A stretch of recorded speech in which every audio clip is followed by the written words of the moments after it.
Hello বন্ধুরা, আজকে আমরা বানাবো ক্যাপসিকামের পরোটা। তো এই যে আটা নিয়ে নিয়েছি, এর মধ্যে তেল দিয়ে দেবো একটু। এবার আটাটাকে ভালো করে তেলের সাথে মাখিয়ে নেব। লবণও একটু দেওয়া আছে, ভালো করে মাখিয়ে নেব। এই যে দেখছো, আমাদের আটার মধ্যে তেল দেওয়ার পর মাখছিলাম ময়দাটা, তো ভালো করে মেশানো হয়ে গেছে তেলটা।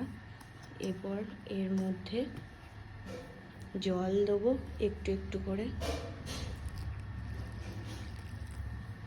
আটাটাকে মেখে নেব।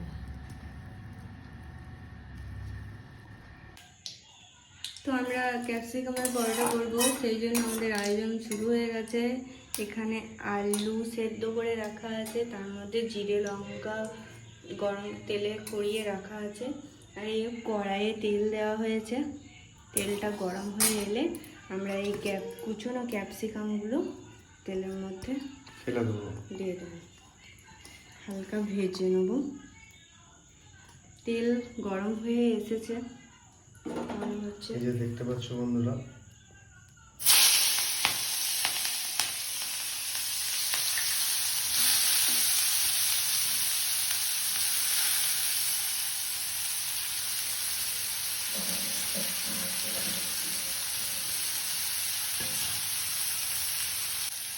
তো ক্যাপসিকামের মধ্যে আমরা একটু লবণ দিয়ে নেবো, যাতে ক্যাপসিকামগুলো একটু নরম হয়ে যায় তাড়াতাড়ি।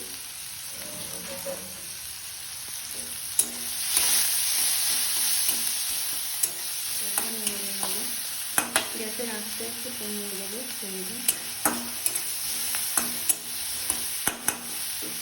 একবার ঢাকা দিয়ে দেবো। তো আমাদের ক্যাপসিকামগুলো ভাজা হয়েই গেছে, এবারে এটা পেস্ট করে নেবো।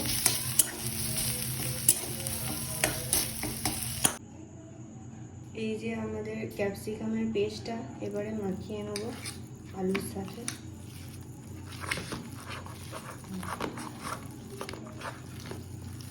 ভালো করে এটা পুরোটা তৈরি হচ্ছে পরোটা।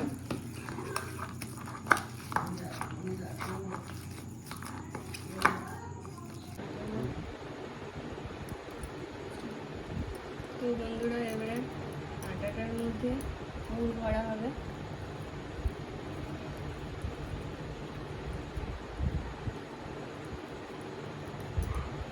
ক্যাপসিকাম আলু দিয়ে যে পুরটা ভরা হয়েছিল, সেই পুরটা এবার ভরা হবে।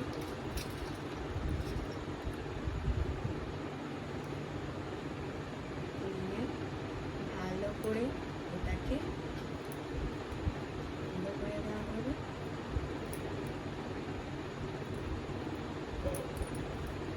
যেমন রুটি বেলে সেরকম রুটি বেলতে হবে।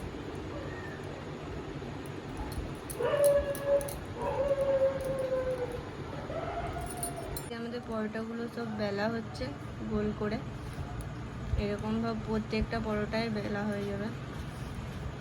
এই যে আমাদের পরোটাগুলো সব বেলা হয়ে গেছে, এবার ভাজা হচ্ছে, ভাজাও হয়ে যাচ্ছে।